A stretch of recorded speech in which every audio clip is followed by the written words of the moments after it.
The Bible is full of admonitions, reminders, commands for people to love God. For instance, Deuteronomy 30, verse 16, "For I command you today to love the Lord your God, to walk in His ways, and to keep His commands, decrees, and laws. Then you will live and increase, and the Lord your God will bless you in the land you're entering to possess." A command to love God, isang utos na ibigin ang Diyos. Joshua 23, verse 11, "So be very careful to love the Lord your God." In Matthew 22:37, across the ages, the same theme would echo. Jesus replied, "Love the Lord your God with all your heart and with all your soul and with all your mind." So kung iisa-isahin po natin na hindi tayo matatapos ngayon sa dami ng mga verses na nag-uutos, nagtuturo na ibigin ang Diyos. So loving God should be natural because we were created by God. God does good to us. Dapat natural lang na iniibig natin ang Diyos. Psalm 116 verse 1, "I love the Lord for He heard my voice. He heard my cry for mercy." So syempre, yung lagi nakikinig sa atin, tumutulong sa atin, natural na mamahal natin. So loving God is only natural. And loving God is necessary. Kailangan din. Hindi lang natural, dapat din, at kailangan nating ibigin ng Diyos. Psalm 31 verse 23, "Love the Lord, all His saints. The Lord preserves the faithful, but the proud He pays back in full." So kung minamahal natin ang Diyos at faithful tayo sa Kanya, iniingatan niya tayo. So kailangan mahalin ng Diyos, natural mahalin ng Diyos. 1 Corinthians 16:22, "If anyone does not love the Lord, a curse be on him." So ang hindi iibig sa Diyos ay sumpain. Malinaw na malinaw. Ibigin ng Diyos, mahalin ng Diyos, utos, itinuturo, may mga benefits, natural lang. Pero ang tanong, how can material, physical, and to see it, to believe people love God who is a spirit, who is invisible? Paano ba iniibig yung hindi nakikita? Paano ba minamahal yung hindi mo naman nadidinig talaga yung tinig na eto, may sound waves na didinig mo talaga? Paano namamahal yung hindi nayayakap at hindi yung mayakap, hindi nag-aabot ng kape? Paano namamahal yung nasaan nga ba siya? How can we love God and how can we love an invisible God? Yan po ang pamagat ng ating pag-aaral at nawa pagpalain tayo ng Panginoon at magpakilala pa siya ngayon ng higit sa dati. Salamat, Panginoon, maaari po kaming magbulay-bulay, mag-aral na yung salita. At dahil inuutos nyo at itinuturo na kayo mahalin, ituro nyo nga sa amin kung paano ginagawa ito, gayong hindi namin kayo nakikita. Reveal yourself to us in many and deeper ways. And Father, may you enable us to really love you. As we study this topic, be our teacher, please. Be our speaker. Lift us up out of ignorance, out of being underinformed, out of little knowledge, so we can know you more. We can love you more. Father, release us from the bondage of darkness. Hayaan nyo kaming makakita ng dapat makita, makarinig ng dapat marinig, matuto ng dapat matutunan. We surrender our all to you. We bring every thought captive to the name of Jesus. And we ask you, Father, let your will be done. Kayo po ang masunod, kayong makapangyari. Kung anong nais nyo, siya pong maganap. Sinusuko namin ang aming mga kagustuhan, ang aming sarili, and we ask you, Father, that your will be done to your people. In Jesus' powerful name, we reject the work of evil and drive away the presence of evil. And we ask you, Father, we ask you, Holy Spirit, lead us so we can see and hear, we can know and become. Lead us. Be our speaker, Father. In Jesus' mighty name, we seek you confidently. How can we love an invisible God? Paano natin maiibig ang Diyos na di naman nakikita? Unang-una po, see God the way He wants to be seen. Kailangan tingnan natin, sulyapan, titigan ang Diyos kung paano niya gustong makita siya at hindi sa paraan na gusto nating makita natin siya. Do not insist on seeing God physically. Huwag pong ipagpilitan na makita ang Diyos ng ating mga mata. Because God is Spirit. John 4:24, God is Spirit. Siya is Espiritu at hindi talaga nakikita. Huwag nating ipagpilitan na makita natin siya sa paraanan na nakita natin ang ating kapwa-tao. Why? Because to see God is to die. Bakit? Exodus 33 verse 20, but he said, you cannot see my face, for no one may see me and live. So yung nagpipilit makakita sa Diyos, die first to see God. Eh ayaw nyo naman. Because God is spirit, so be a spirit yourself. Kung gusto nyong equal plane ang inyong pagtitinginan, you should enter the spiritual world. Live the physical one. Ibig sabihin, humiwalay ang ating espiritu sa ating katawan, pwedeng mangyari. Eh dahil ayaw pa nating lahat nun, ewan ko kung gusto nyo, then we should see God spiritually. If we cannot become fully a spirit right now, so we should see God spiritually. And there are two ways once more. One is to be a spirit yourself, which means really dying to your physical life. But the other one is a more useful round. Be spiritual. You want to see God? Because God is a spirit? Be spiritual. Be spiritual more than carnal, and you will see God in a spiritual way. Paano ba natin nakikita ang Panginoon? Di ba kung kayo ay you speak the same language, kakaintindihan. If you go to the same place, nakikita. If you like the same things, nakikita kayo. Whether you like it or not, you keep bumping into the same people when you like the same activities. So you like to be seeing God, be spiritual in our nature. And you will see God in a spiritual way. Deuteronomy 4:29. But if from there you seek the Lord your God, you will find Him if you look for Him with all your heart and with all your soul. So ang naghahanap yung puso, yung kaluluwa, hindi lang yung mata. Sapagkat ang Panginoon, kung nabubuhay tayo sa paraang espiritual, makikita natin siya. Because as I have been repeating all along, because God is a spirit. So we should see God indirectly, hindi directly. Yung diretsong nakakakita sa Diyos, sabi niya, namamatay o kailangan patay ka na. Para talaga lubos na, diretso. But we can see God indirectly because God usually reveals Himself indirectly. In other words, through reflections. Through reflections, we can see God. 1 Corinthians 13:12. Now we see but a poor reflection as in a mirror. Then we shall see face to face. Pero kailan yun? Then, later, when the Lord comes. Now I know in part, then I shall know fully, even as I am fully known, even right now. So kilala ako ng Diyos buo ngayon, pero konti lang pagkakilala ko sa Kanya, hindi lubos. Ngayon nakikita ko lang, reflection, pero darating ang panahon, face to face. In other words, ang Panginoon sa Biblia, nakita po natin kung paano magpakilala. Sometimes darating light. Sometimes sound. Mga dumadagundong na mga kulog, o mga kidlat, o sabay.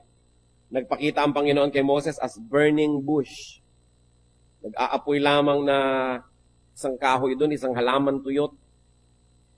Nagpakita at nagsabit, nagparinig ang Panginoon sa pamamagitan ng mga prophets niya. Hindi naman siya gumagawa ng personal appearance para kakausapin. Yung mga prophet na kinakausap. Pagkatapos yung prophet ang magsasalita, indirect. And even the Father revealed Himself through the Son. So sa pamamagitan ng Diyos Anak, yung Diyos Ama ay nagpakilala rin, indirect. Hebrews 1:1-2. In the past, God spoke to our forefathers through the prophets at many times and in various ways.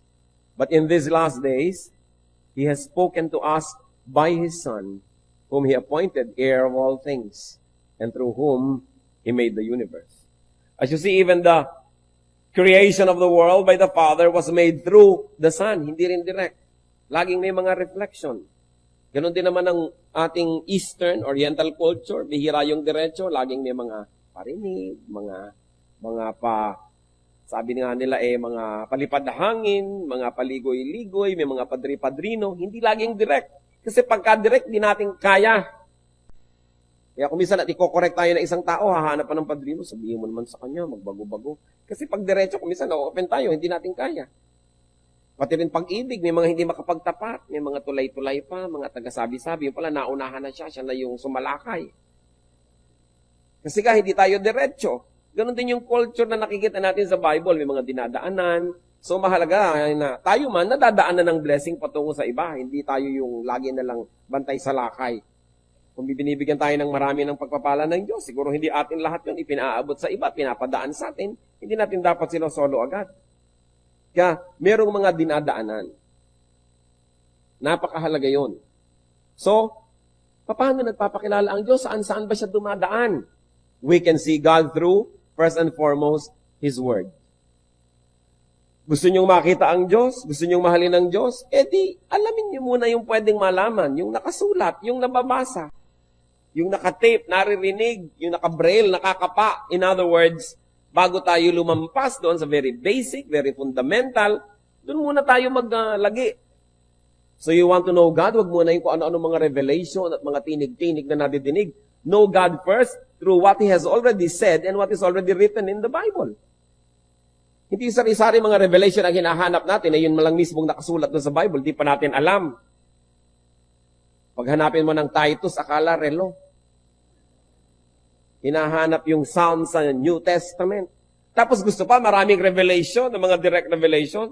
Siyempre, bago muna tayong pagpakilala ang Diyos sa ganung paraan, ubusin muna natin yung nandun. Kaya ba nating ubusin yung nakasulat na? Sabi, gusto ko pong makilala ang Diyos, makita ang Diyos. Ba't ka nakatingin sa ulap? Masisilaw ka lang dyan.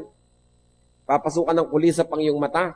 Yumuko ka doon sa Biblia mo, tingnan mo, dahil makikilala mo at makikita mo doon ng Diyos. Because we can know God through the Word. 1 Samuel 3:21. The Lord continued to appear at Shiloh, and there He revealed Himself to Samuel through His Word. Hindi ko ano mga ulap na nagkikislapan, mga araw na nagdidribble, hindi mga bituing bigla na lamang nagsasayawan. Hindi ganun magpakilala ang Diyos. Nagpapakilala siya sa nakasulat niyang salita. Hindi ko ano mga kababalaghan, mga pangitain. Kasi kadalasan yung iba nag-hallucination na, sari-sari ang nakikita. Unahin muna what is known and what is seen and what is visible and readable. And then see God the Father through God the Son, through the Lord Jesus Christ. And of course, not His physique. Hindi na naman yung katawan. Pinagkakaguluhan na naman yung bangkaprasong tela sa Italy, yung ba talaga ang x-ray ng mukha ng Diyos. Physical na naman. Yung ba talagang mga bato sa banahaw na nakauka yung mga hakbang, yun ba talaga ang bakas ni Jesus? Ito ba talaga ang koronang tinik? No? Na isinuot ni Lord? Ito ba talagang nasa loob ng aking kwintas na relikaryo? Tunay, nakaprasong kahoy na nagmula sa krus na pinagpakuan kay Jesus. Ito nga bang nasa loob nitong aking mahiwagang bote, pinutol na buhok ng Panginoon? Ito ba ang kanyang koko, ang kanyang ingrown? Ang daming ganyan eh. Pinagkakaguluhan. Maniniwala kayo sa dami ng mesuot ng kaprasong kahoy na nagmula sa krus ni Kristo. Pag pinagdugtong-dugtong nyo, isang gubat na. At bakit mga yung gustong maniwala ay naniniwala agad, samantala ang mga Hudyo ay sinusunog ang kahoy na pinagpapakuan ng namamatay. So anong aabutan nyo? So alam na alam nyo. Meron pa nga sa Italy, isang buong bahay. Dinadayo ng karami-raming tao. Dahil sabi, doon daw sa bahay na yon, ipinanganak ang Panginoon. Bakit nasa Italy? Binuhat daw ng mga anghel. Maraming naniniwala. Yung pong mga masyadong mahilig na makita ang Diyos in a physical way, sari-sari ang makikita. So we are not interested with His physique, with the physique of the Lord, but with His ideals. Not with the way He looked, but with His personality. Not with all the kitchen implements and utensils He used, but His traits. Not yung mga hakbang-hakbang at bakas-bakas niya sa mga bato-bato, but His mission. Hindi tayo interesado sa kanyang mga isinuot, sa kanyang mga inupuan, hinigaan, but His heart. In other words, you want to know the spiritual God, transcend the physical, and look for what is spiritual. Kadalasan din, nagkakagulo tayo. O eto ang damit ng aking lola, eto ang isinuot niya, eto ang kanyang gintong ngipin. Pero ano ba yung mga sinabi ng lola natin? Ano ba yung ideya niya? Ano ba yung pagkatao niya? Mas mahalaga kaysa sa material culture. Kaya yung pagpapakilala, hindi lang sa nakikita, lumalampas. Minsan sabi ni Philip kay Lord, Lord, ipakilala niyo naman sa amin ang Ama. Sabi sa John 14 ng Panginoon, verse 9, Jesus answered, Don't you know me, Philip? Even as I have been among you for such a long time? Anyone who has seen me has seen the Father. How can you say, show us the Father? So gusto niya makita talaga ito, nakabukod, may bigote, matanda na, puti ang balbas. Physical na physical, cartoon na cartoon. Sige, paano mo masasabi, ipakilala ko sa iyong Ama? Hindi pa ba ako kilala? Kung ano ko, siya yun. Kung ano ipinakilala ko sa inyo, siya yun. Paano natin ipapakilala ang Diyos sa mga tao? dapat nasasabi din natin kung anong nakikita mo sa akin. Yun ang Panginoon. Sabi mag-Bible study naman tayo, ipakilala niyo yung Diyos sa amin. O sige. Tapos ang ganda-ganda ng lesson sa Bible study, tapos yung buhay mo ang layo-layo doon sa lesson. Yung nakakalito yata. Kasi ang tunay na pagpapakilala ay sa pamamagitan ng ipapakita natin kung ano naging epekto sa atin, ang ipinapakilala natin. Gusto natin ipakilala ang Panginoon, makita sa buhay natin. Kahit malang hindi pa perfect yun at hindi pa kumpleto, nakakakita naman sila ng pag-asenso. Kamukha ka naman ng Diyos more and more. Then you become credible. So we see God through the Son. We also see God through creation. Ewan ko kung hindi kayo absent nun sa mga biology classes. Titingnan nyo sa ilalim ng microscope, sa loob ng microscope, yung mga kung ano mga cells. Makikita nyo na may Diyos. Bakit ganito? Yung mga cells na gumagawa ng pagkain sa halaman, nandun sila sa ibabaw ng dahon at wala sa ilalim kasi nandun yung araw. Paano nila nalaman doon sila pupunta? Kaya nalilito sila pag dinedekorasyon na ng ilaw yung halaman, may ilaw sa ilalim, nalilito yung cells kung saan pupunta. Pero meron silang dapat kalagyan. Pag tumingin kayo sa kalawakan, gumamit kayo ng mga kung ano-anong telescopes, nakikita nyo may Diyos. May designer eh. Kung nakikita nyo, bakit nga ba ang buko, bakit ang nyog, ang kapal ng balat? Kasi sa taas ng puno, pag naglaglag yung bunga, kung walang kutsyon, edi nabiyak. May kutsyon. Diba? At kung nahulog siya sa tubig, yun ang kanyang floater. Lulutang. Madadala ng alon sa kabilang pulo, dadami yung nyog. Kasi alam niyo naman yung creation, utos ng Diyos, magparami kayo. Kaya pati nyog, nagpaparami, lumulutang sa tubig. O yung mga puno ng nara, yung mga bulaklak nila, merong laki-laking parang pakpak. Para pag nalaglag, dadali ng hangin sa malayo, makakapagtaning din sa malayo. Yung iba naman, ang tatalino, nagpapatuka sa ibon, kasi ang tamis nila. Tutukain ng ibon. Alam niyo kung ano mangyayari sa ibon? Pagdating banda doon sa malalayo, sige, siyempre, what comes in must come out. O dito naman lalabas yung buto. O doon na natanim, may kasama pang fertilizer agad. Tutubo na naman. Alam niyong may Diyos. Pag nahiwa kayo, bakit nag-aampat yung dugo pagkatapos nun? Ang nangyayaring proseso.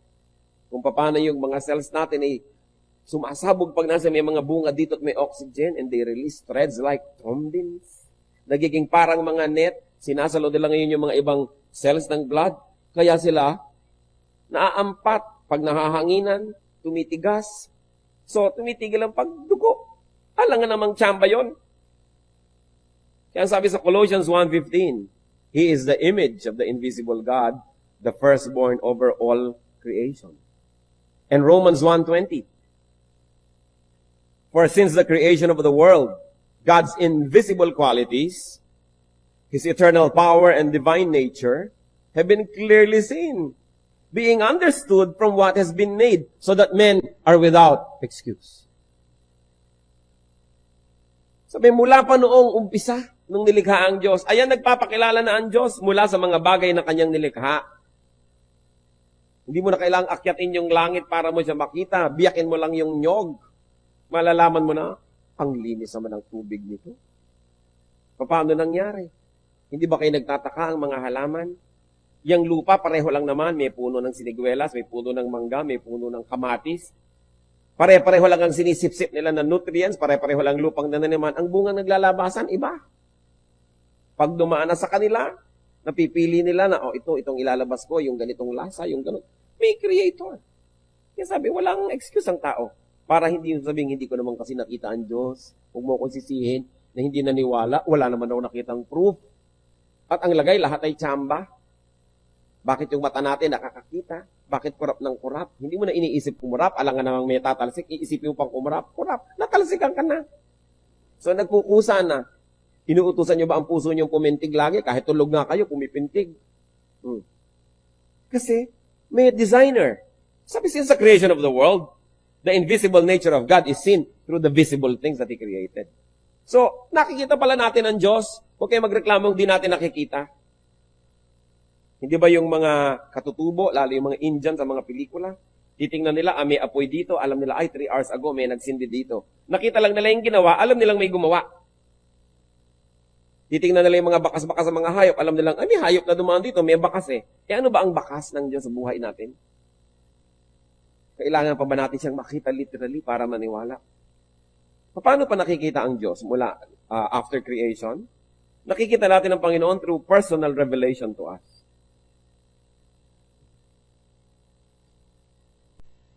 Genesis 35 verse 7. There he built an altar, and he called the place El Bethel, because it was there that God revealed himself to him when he was fleeing from his brother. So maraming paraan ng pagpapakilala ng Diyos. Meron na sa pamamagitan ng nature, meron sa pamamagitan ng kanyang salita, at merong very personal din. Nagpapakilala. Nagpaparamdam. Kumakausap sa atin. Sa paraang di natin alam kung paano. Pag sinasabi sa Bible na, and God said to Abraham, nadidinig pa niya talaga yung boses o nai-imprint pa sa kanyang puso. Hindi sinasabi sa Bible kung paano. Pero nagpapakilala. Kaya ang mahalaga mga kapatid, kung tayo ay nananalangin, kung tayo nagme-meditate, minsan kahit mga busy day, katulad ni Moses, nag-aalaga ng mga tupa, biglang merong nagalagablab doon na kaprasong tinik na puno, hindi naman maubos-ubos. Napansin niya, lumapit siya, yung pala kakausapin siya ng Diyos. Tayo man. Maraming kinakausap tayo ng Diyos sa maraming paraan. Pero binibigyan ba natin ng pansin? Katulad ni Moses, it was just an ordinary working day. He saw the burning bush. But you see, yung burning bushes naman, hindi kakaiba yan sa Israel at sa disyerto ng Sinai Peninsula. Kasi, sa init ng panahon, tuyong-tuyo talaga ang mga halaman at bigla na lamang nagsisiklab. At sandaling-sandaling siklab lang yun, palibasa tuyong-tuyo. Kaya namamatay agad. Kaya hindi katakataka makakita ng nagsisiklab na halaman.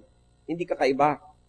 Pero si Moses, dahil pinansin niya yung nagsisiklab na yon, nahalata niyang parang hindi yata siya nauubos. Dapat ilang saglit lang, ubos na dahil mabilis mapupok dahil tuyong-tuyo.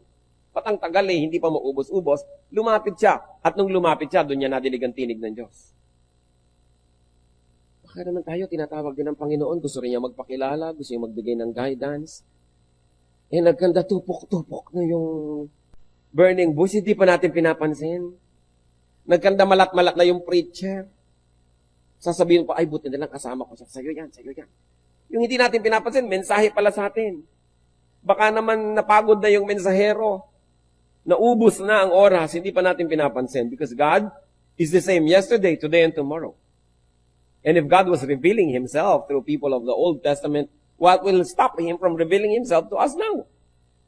Ngayon, paano natin malalaman na ang revelation ay hindi naman galing sa Diyos? Akala lang pala natin. Yung unang-una po nating binanggit, dapat alam natin ang salita ng Diyos. Yung written Word of God.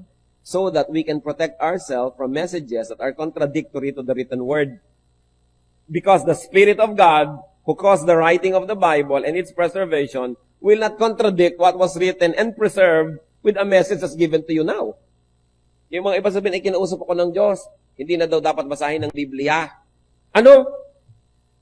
Sinasabi nga ng Biblia na dapat siyang binabasa lagi. Ibig mo sabihin, yung Espiritu ng Diyos, kinukontra yung sarili niya. So, huwad ang iyong revelation.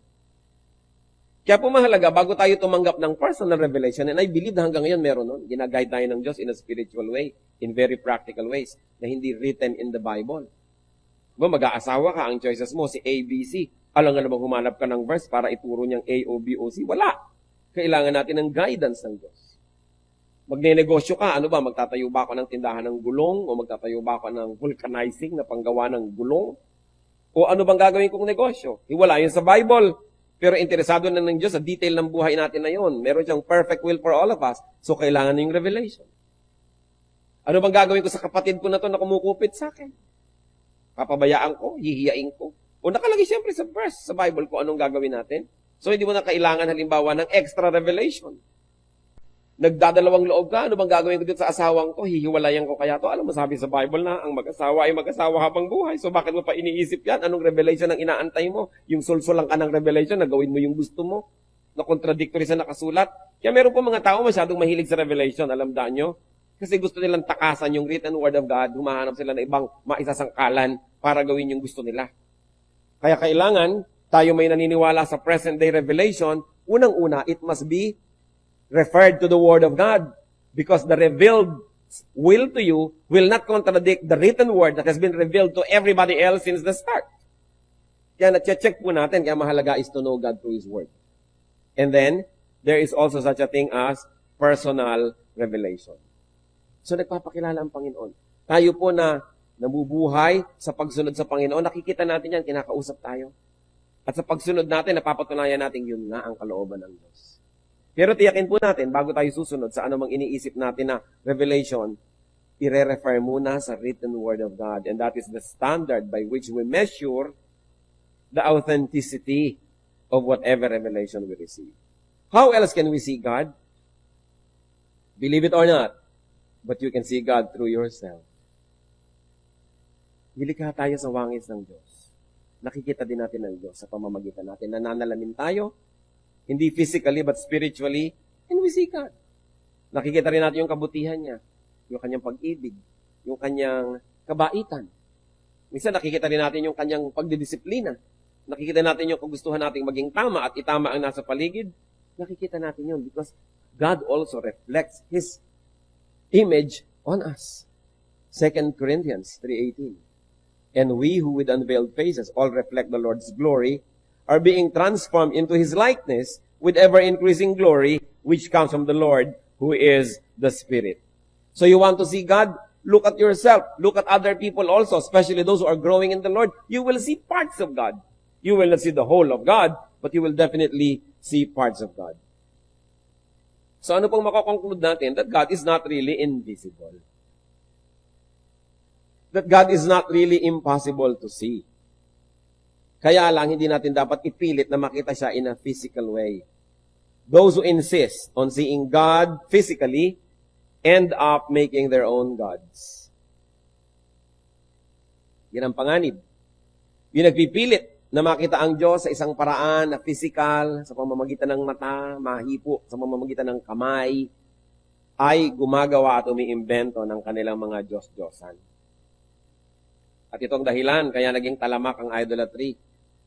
Hindi kontento ang tao na makita ang Diyos sa spiritual way, through His reflection, indirectly, through His word. Gusto pa nila physical masyado. Kaya gumagawa sila ng mga Diyos-Diyosan. Psalm 115, verses 2 to 8. Why do the nations say, where is their God? Hinahanap daw ng mga bansang hindi mananampalataya. O nasaan ang Diyos nyo? Nasaan? Patingin! Our God is in heaven. He does whatever pleases Him. But as for these people, na gustong nakikita ang Diyos, but their idols are silver and gold, made by hands of men. They have mouths but cannot speak, eyes but they cannot see. They have ears but cannot hear, noses but cannot smell. They have hands but cannot feel, feet but they cannot walk, nor can they utter a sound with their throats. Those who make them will be like them, and so will all who trust in them. So itinatanong dito, bakit ba tinatanong ng mga taong ayaw maniwala sa Diyos kung nasa ng Diyos natin?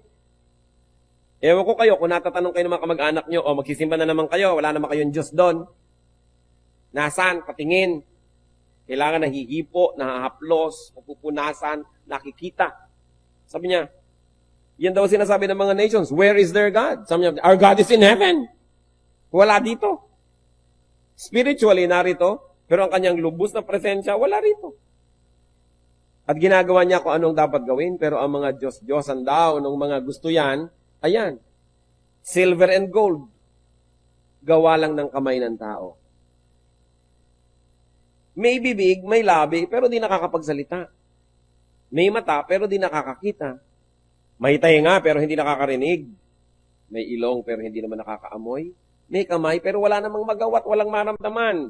May paa, hindi makalakad, kaya nga pag ipinaparada, binubuhat, di ba? Kung naglalakad ba naman mag-isa, baka maniwala pa ako. Hindi, bubuhatin ko, tapos sasambahin ko, ako lang nagdadala sa kanya. Bakit? Sabi, hindi naman sila nakakapaglakad. Pag natumba, kailangan mo itayo. Pag umulan, kailangan mong payungan. So, bakit ako hihingi sa kanya ng proteksyon? Sarili nga niya, hindi niya ma-protect. Sabi, they cannot even utter a sound with their throat. Sabi, in other words, wala silang magagawa, wala silang kayang gawin. At ito malungkot. Those who make them will be like them.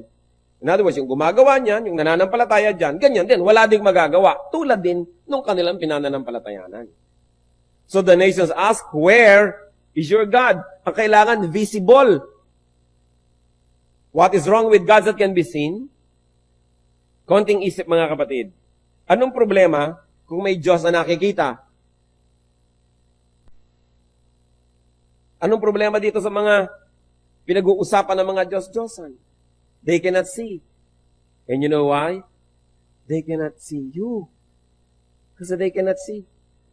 They cannot speak, they cannot hear, they cannot smell, they cannot feel, they cannot walk.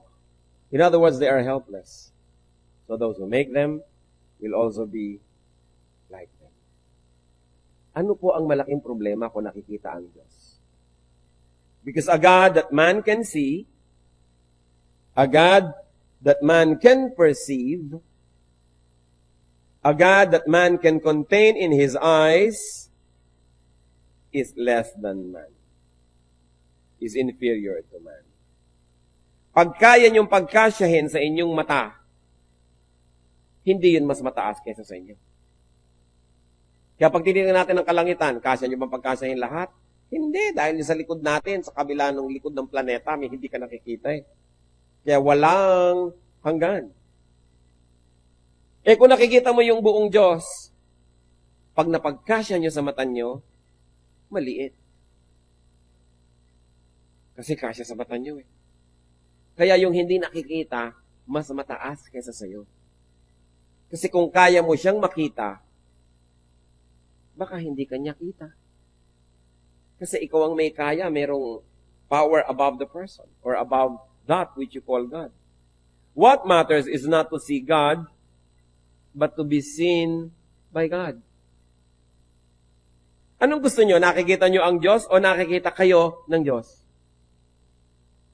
Wala kayong gusto. Gusto nyo siyempre nakikita. Amen ba yun? Kung nakikita kayo ng Diyos, dapat hindi nyo siya nakikita. Kasi mas malaki siya kaysa sa inyo. Kung kita nyo siya buong buo, nagkasya sa loob ng inyong mata, hindi siya ganun kalaki. Kaya, mabuti yung hindi natin nakikita. It is one assurance na mas dakila kaysa sa atin. Mas malaki kaysa sa atin, kaya tayo nakikita niya, siya hindi natin makitang lubos, kapra-kapraso lang, sa kalakihan. Kaya pagkita mo buong buo, eto mula ulo, eto paa, eto 2 feet pa nga ang sukat, paano magiging Diyos? Ang liit. Kahit pa nga kasi laki ng planeta yan, kasi laki ng buwan, pag malayo ka, kita mo na rin buo. O di ba yung araw, ang laki-laki, pero kita mo rin buo. Lumayo ka lang. Ang Diyos, kahit sa kamag tayo, hindi mo makita ng buo, sobrang laki. Yun ang maganda. Hindi yung kayang-kayang i-contain ng ating senses. Jeremiah 23:24. Can anyone hide in secret places so that I cannot see him? Declares the Lord. Do not I fill heaven and earth?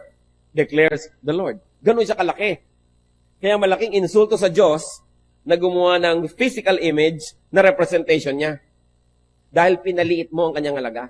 Napaliit mo na-reduce mo siya. Kaya dapat wala.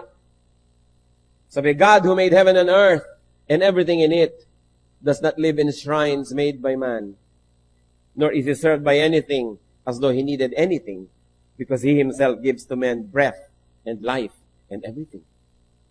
So, hindi siya pwedeng i-reduce na parang litrato. Ang laki i-reduce mo para kasya sa wallet ko. We cannot reduce God. Heaven and earth cannot contain His glory. So we content ourselves in not seeing Him fully, but only right now in seeing Him through reflections, seeing Him partially, seeing Him in us and in others, at pagdating ng araw, makikita na natin siyang ganap kung tayo ay kamukha na niya. Ibig sabihin, hindi na tayo encumbered and imprisoned by this body.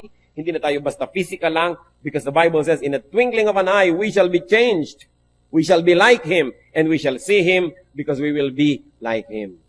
Hindi yun para sa panahon na ito. Kaya huwag ipagpilitan. Ang mahalaga, sa kalakihan niya, kahit saan tayo sumuot, kahit saan tayo pumunta, kita niya tayo, yun ang importante. That He is greater than we are. Psalm 139, verses 7 to 12. Where can I go from your spirit? Where can I flee from your presence? If I go up to the heavens, you are there.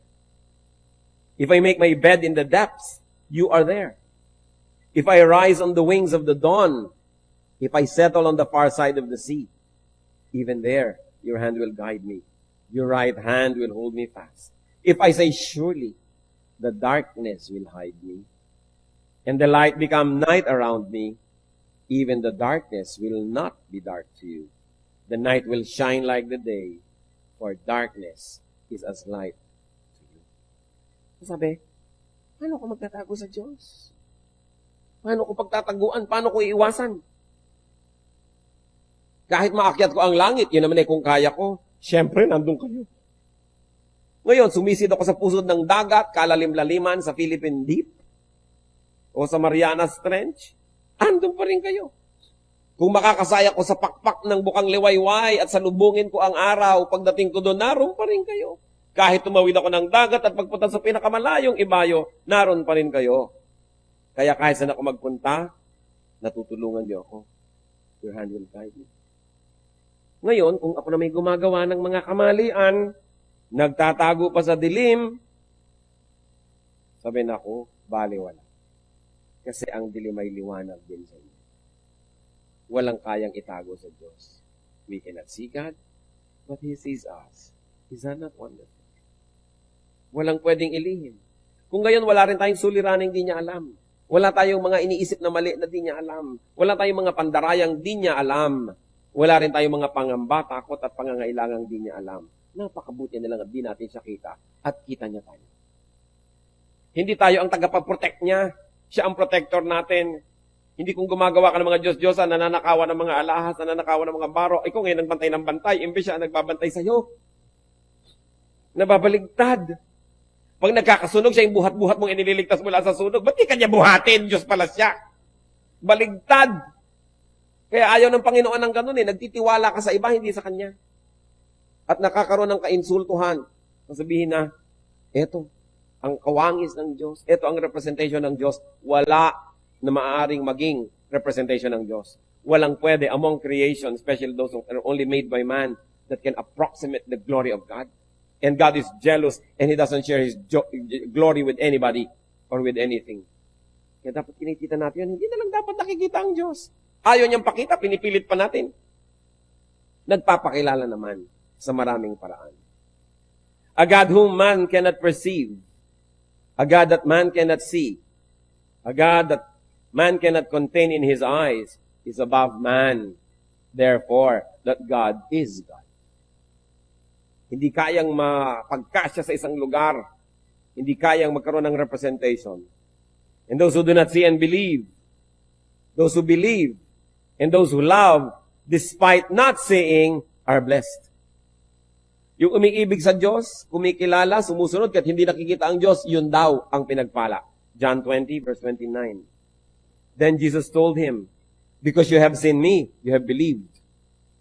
Blessed are those who have not seen and yet have believed. Kung minsan maririnig mo sa mga Kristyano, mabuti pa sila Peter, no? Mabuti pa sila James, nakita nila ang Panginoon, pinagpala naman sila. Pero sabi ni Lord, kayo nakakita sa akin at naniwala, natural lang, nakita niyo ako Anong katakataka doon? Pero yung hindi nakakita at naniwala, yun ang lubos na pinagpapala. Sapagkat yun ang mas mataas na uri ng pananampalataya. 1 Peter 1:8. Though you have not seen Him, you love Him. And even though you do not see Him now, you believe in Him and are filled with an inexpressible and glorious joy. Yun daw po ang malalim na pagkakilala, yung hindi mo nakikita, yung naniniwala. What is important, brothers and sisters, is not to see God, but to be seen by God. So, love God the way He wants to be loved. Remember, ang pinag-uusapan po natin, how can we love an invisible God? Point number 1 natin is, see God the way He wants to be seen. At lahat ng diniscuss natin, may kinalaman doon. Pangalawa, love God the way He wants to be loved. Not the way we want. Treat God the way He wants to be treated, not the way we want to treat Him. John 4:24, God is Spirit, and His worshipers must worship in spirit and in truth. In other words, we want to love God, we love Him in spirit. How do you love God in spirit? First of all, fellowship with God in spirit, in the Spirit. In other words, be spiritual. We can fellowship with God by being spiritual. How is that done? By being like Him in character. Pag yung character natin magkamukha, may genuine fellowship. Tulad ng mga dating mga anak, sons and daughters, hindi maintindihan ng magulang nila. Nung naging magulang na sila, yun, naintindihan na nila yung magulang nila. Mas nagkaroon ng connection, nagkaroon ng fellowship. Nagkakaroon tayo ng connection and fellowship with God. We get to understand God. We'll get to know more God. When we become like God in character. Katulad ng hindi mo naiintindihan yung mga manager sa opisina, nung naging manager ka, naintindihan mo, then you can have genuine fellowship because you really understand each other. Because you know each other. You say, now I know Him, kaya pala. So paano natin makikilala ang Diyos? By being like God in our character. Pagka nagpapatawad na tayo ng mga mahirap patawarin, pag nagbibigay na tayo sa mga hindi karapat-dapat bigyan, pag nagmamahal tayo sa mga hindi kamahal-mahal, nalalaman natin, ganun pala ang nadarama. Ganun palang gawin ito. Ganito pala si Lord noon, nung ipinapako, nananalangin na patawarin ng Ama sa Langit yung nagpapako sa Kanya. Paano natin malalaman kung hindi tayo magpapatawad sa mga nagpapako din sa atin? You want to know God? Pass the way He passed through. Then you will understand. 1 John 3:2. Dear friends, now we are children of God, and what we will be has not yet been made known.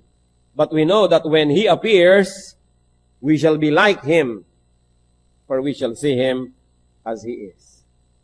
When we transcend the body, we will be like Him, but not yet. Hindi pa nangyayari yun. But it can happen in an advanced way by being like God in our character. Ephesians 4:22-24. You were taught, with your regard to your former way of life, to put off your old self, which is being corrupted by its deceitful desires, to be made new in the attitude of your minds, and to put on the new self, created to be like God in true righteousness and holiness. Totoo, kung ano tayo, as is where is, minahal tayo, tinanggap ng Diyos. Pero hindi ibig sabihin, hanggang mamatay na lang tayo, as is where is pa rin. Kuminsan, merong isang babaeng hindi marunong magluto. Sasabihin sa kanyang asawa, bakit? Tinanggap mo naman ako nung araw, hindi ako marunong magluto. Nung nililigawan mo ako, alam mo naman puro fast food ang kinakain natin. O bakit ngayon 20 years na tayong kasal, hinahanapan mo ako makapagluto? O iba naman yung tinanggap kayo kung ano yung kalagayan nyo bago kayo ikinasal. Pero hindi naman ibig sabihin, lisensya nyo na yun na huwag nang umasenso habang buhay. Sasabihin nila lalaki, alam mo naman, bangag-bangag ako nung nililigawan kita, nagustuhan mo ako. Tapos ngayon, hahanapin mong magbago ako, mag-ayos. Siyempre, may anak na tayo, meron tayong mga babayarin na bills, ibinalik na naman ng PPA, no? Sa kuryente. PPA nga ba yun? Mahal na naman, tapos pabangag-bangag ka pa dyan. Hindi ko mo tinanggap kita nung araw na ikinasal tayong ganon, ibig sabihin, lisensya mo na yun, na ganun ka na lang habang panahon, dapat man umasenso ka. Tinanggap ka na nga ng ganon, di dapat umasenso ka naman bilang pag-appreciate na tinanggap kang ganon. Marami pong ganyan mga tao sabihin, bakit ganito na ako noon Oo nga, pero ibig sabihin, 20 years, 15 years, 5 years, dumadaan, ganun ka pa rin, hindi ka man lang aasenso. Ano ba sabi sa Bible? That God changes us from glory to glory, hindi yung the same. Kailangan umaasenso. Sasabihin pa niya, 3 na nga ang anak ko nung sa pagkadalaga, nung ako iniligawan mo ano naman magkaanak ulit akong 4 ngayong asawa na kita, kung kani-kanino. Tama ba yon? Tinanggap ka na nga na gano'n o kalimutan na ang nakaraan. Ibig sabihin naman, ayos-ayos na tayo. Alangan namang dumami na naman yung anak mo kung saan-saan gilid-gilid. Dahil ang tinanggap ka noon. Dapat umaasenso tayo, nag-iiba. We become better and better. So sabi, you were taught in your former way of life to put off your old self. Kailangan magbago. Put on the new self. And by that way, we will know God more and more. Habang nagiging deeper ang ating kabanalan, doon natin nakikilala ang Diyos. Kasi siya'y banal. Paano mo ba nakikilala yung banal? Di magpakabanal ka rin. Matthew 5:48. How can we love God? By being spiritual, by being like Him in character. Matthew 5:48, be perfect, therefore, as your heavenly Father is perfect. So we are to be like God. How do we know God more? By doing His deeds. John 14:12. I tell you the truth, anyone who has faith in me will do what I have been doing. He will do even greater things than this, because I am going to the Father. And as we work side by side with God, then we will know God. Napakaraming paraan para makilala at mamahal ang Diyos. How else do we love God? Love God in truth. Kanina sinabi natin, love God in spirit. Ibig sabihin sa ating character. Now naman, you love God in truth, in practice, in deeds concerning our daily life.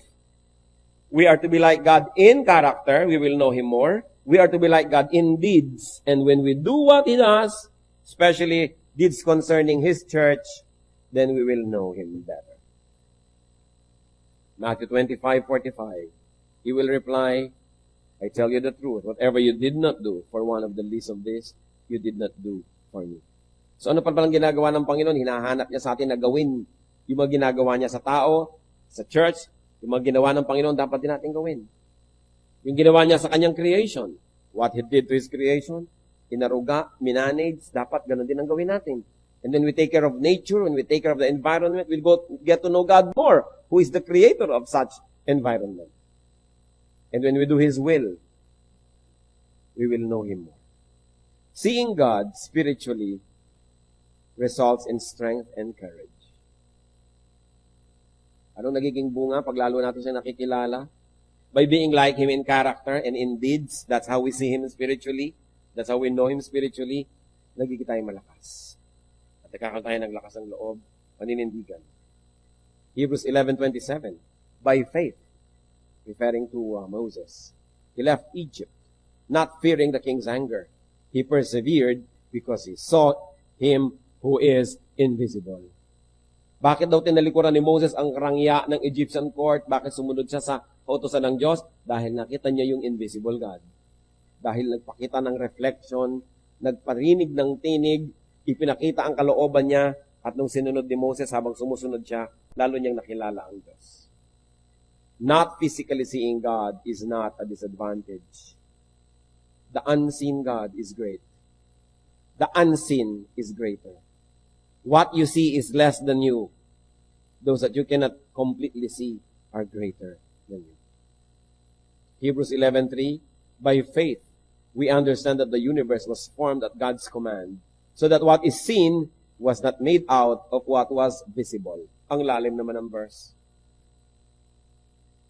Lahat daw ng nakikita natin ngayon, ginawa ng Diyos not from visible, but from the invisible. In other words, dati invisible yan. Dati dapat itong coaster na to invisible. Itong mic na to invisible. Ako dapat invisible. Kayo invisible. Pero mula sa invisible, ang kapangyarihan ng Diyos turned it into visible. Kaya nga nalikha yung earth, nalikha yung hangin, nalikha yung sun, nalikha yung lahat from nothing, from another form. In other words, the present form of anything has an equivalent in another consciousness, in another level of understanding, in another degree of spirituality. Kaya napakahalaga na maintindihan natin yun, na dalawa yan, hindi lang yung nakikita, may katumbas yan. Parang yung pera na hawak nyo, may katumbas na gold yun sa central bank. Pag walang katumbas, fake ang pera. So lahat ng nakikita rin natin sa physical world, may katumbas sa spiritual world. Katulad ng limbawa, nakita nyo yung asawa nyo na kasi mangot. Anong katumbas doon sa spiritual world? Siguro galit sa inyo, siguro naiinis, siguro nagsiselos. Kaya merong spiritual reason, kaya naging ganda ng itsura ng mukha niya. Meron naman nakangiti. Ang pagkakangiti, hindi mo talaga mapigil. Mo in love ka, no? Di ba madaling makita yung ngiti ng in love? O ano yun? May spiritual reality, meron siyang love, lumalabas sa physical world. Yung physical, nagpapakilala lang doon yung spiritual. Kaya kung gusto nyong tunay na magwagi, hindi physical to physical ang labanan, spiritual. Kasi sabi sa Bible, our battle is not against flesh and blood, but against powers in the air, against principalities. So kung gusto natin magtagumpay, halimbawa, gusto nyo mawala ang aswang sa buhay nyo, hindi kayo magpapakita ng kaprasong krus na kahoy kasi physical lang yun. Anong kaya nun sa spiritual aswang, halimbawa, mangat meron nun? Kailangan prayer. Kailangan a holy life. Kailangan relationship to God, which is in the spiritual reality. Doon pa lang sa spiritual level, pwedeng labanan yung mga masasamang espiritu. Pero lalabanan mo ng tubig, wisik-wisik, anong mangyayari? H2O lang yon. May butete pa kumisan. Natatakot ka sa aswang, bawang ang ilalagay mo. Eh kung espiritu nung aswang ang nagpapalakas sa kanya, bakit siya matatakot sa bawang? Samantalang nakita niyo si Satanas humaharap sa Diyos, sa Book of Job. Bakit mo ngayon maitataboy ng tubig? Bakit mo itatabos ng picture? Bakit mo maitataboy ng kung ano-anong mga props? Paano mo maitataboy ng physical, yung spiritual? Eh, mas mataas ang level nun. Kaya dapat ang labanan sa spiritual. Halimbawa, lagi na lamang akong kinakaya-kaya ng aking mga pagnanasa, kaya some people will fast. So that they will deny the body, they will deny the urges and the desires para makarating sila doon sa spiritual level, and through prayer and a godly life, doon sila lalaban at doon na nanalo. At pag doon tayo lumaban, walang talo because God is already victorious. So nagagalit ako sa'yo, galit na galit ako, anong gagawin ko? Hahabulin kita ng taga. Pwede ba akong manalo? Manalo man ako, nakulong naman ako, nag-guilty rin ako, talo pa rin ako. So anong gagawin ko? I'll fight you in a spiritual way. I'll pray for you. At kung sobra kang nakakainis para ako magwagi, matatawarin kita. Paano mo pa ako maiinis? Eh nagpatawad na ako. Eh di panalo ako. Kaya dapat espiritu ang panlaban, hindi physical. Our battle is not against flesh and blood, but against powers in the air, against principalities. The only way to fight them is to go to the spiritual level and wage the battle there. How do you do that? By living a spiritual life and by using spiritual tools in the name of the Lord. And when we do that, we can never fail because Jesus Christ is victorious.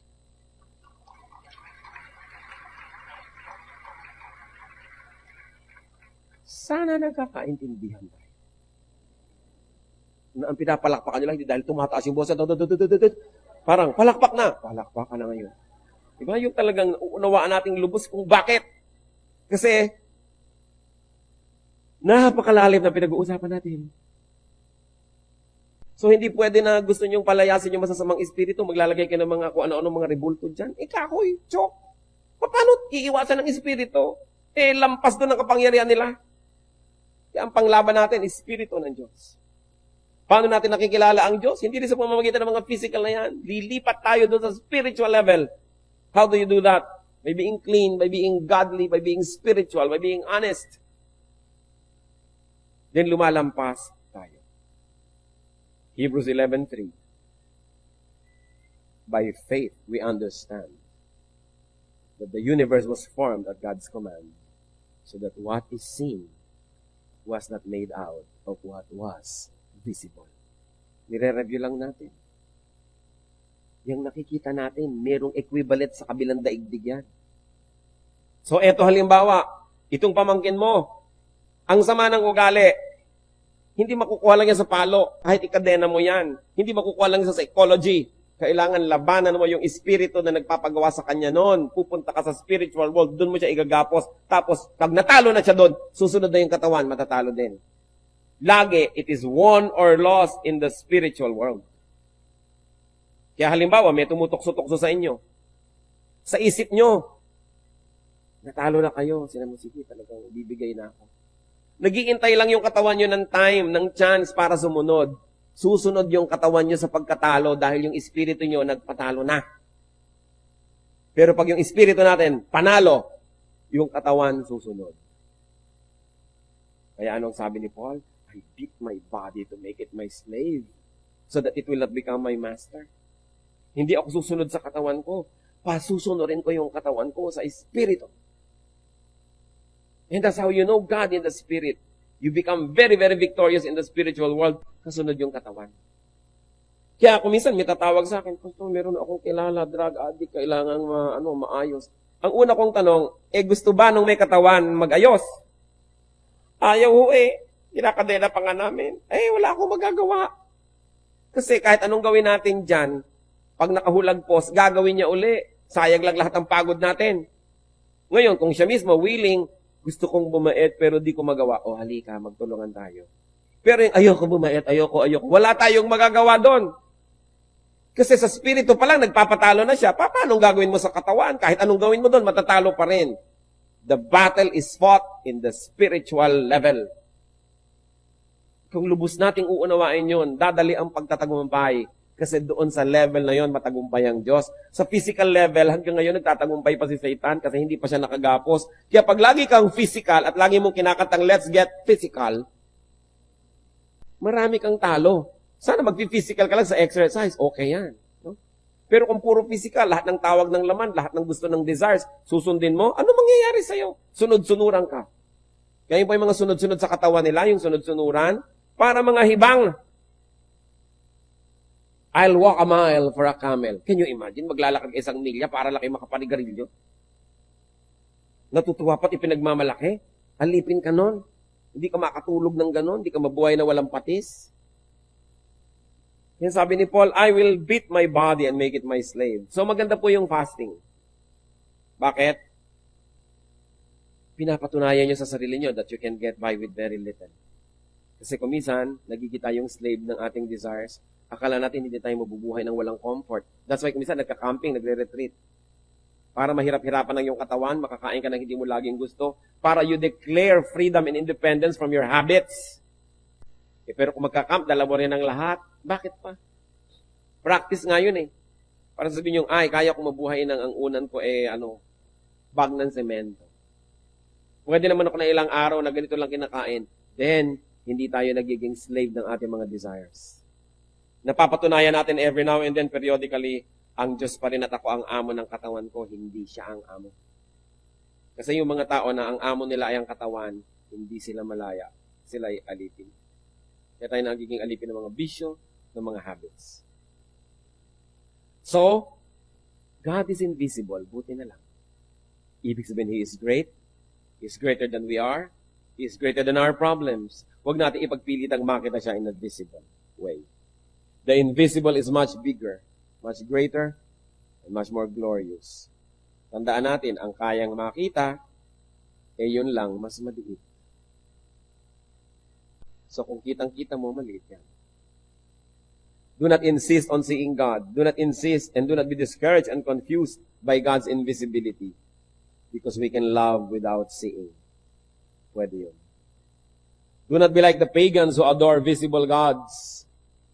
Mga kapatid, makinig kayo. Kung kayo ay tumalikod na sa mga Diyos-Diyosan, tapos pag nakakarinig kayo ng tugtog na mimiss nyo at gusto nyo sumunod, mag-ingat. Huwag nang mamiss pa. Kung alam mo, namimiss ko yan. No? Namimiss ko yung ganito, mga usok-usok, mga tunog-tunog, mga ganyan-ganyan. Huwag nyo na imiss. Malaya na nga kayo, mamimiss-miss pa kayo. Wala pa ako nakita na nakulong sa city jail, pagkatapos na-miss niya, bumalik kusa. Yung susunod-sunod ka sa mga ganito, actually, imprisonment yan. Pag malaya na tayo, sige na, let's fight the habit. Kung minsan parang hinihila-hila ka dahil force of habit, declare yourself independent. Mahal tayo ng Diyos. Gusto niya tayo malaya.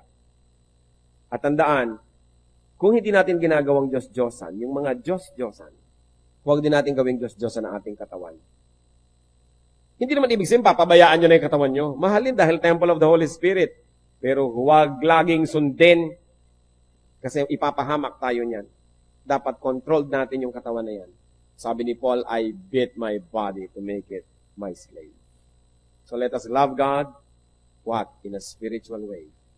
First, by being like Him in character. And second, by being like Him in our deeds, in our activities, then we will know Him. And we will develop this love affair with our Lord. Dear God, salamat. Nagpapakilala po kayo sa amin. Salamat at patuloy niyong pinalalalim ang pag-unawa namin ng mga dapat at katanggap-tanggap na paraan kung paano kayo kinikilala at dapat sinasamba. Sa mga pinalaya niyo na Lord doon sa slave ng mga idolatry, turuan niyo kami Lord na hindi lang maging malaya sa sarili kundi maging blessing din kami sa iba. Na hindi kami maka-offend needlessly, but we should stand for the truth. Na kayo na invisible God, kayo ang may kagustuhan maging invisible. Huwag naming pilitin na magkaroon ng visible representation. Sapagkat kung gusto niyo namang meron nun, kayo na sanang nag-utos at nagbigay ng mga models nun. So teach us, Lord. And teach us to be sensitive to the needs of those people who are in this kind of activity. Lord, sa sandaling ito, humihingi kami ng mga personal application ng message na ito. Turuan niyo kami, Lord, because we like to love you, and you like us to love you, but you're invisible. So teach us to love you, not in a physical way, but in a way that's spiritual. Mga kapatid, sa ilang saglit, magbulay-bulay tayo. At appreciating natin that God is Spirit, therefore is greater than us. Humingi tayo ng mga maraming paraan kung paano lalo pa siyang iibigin in a spiritual way.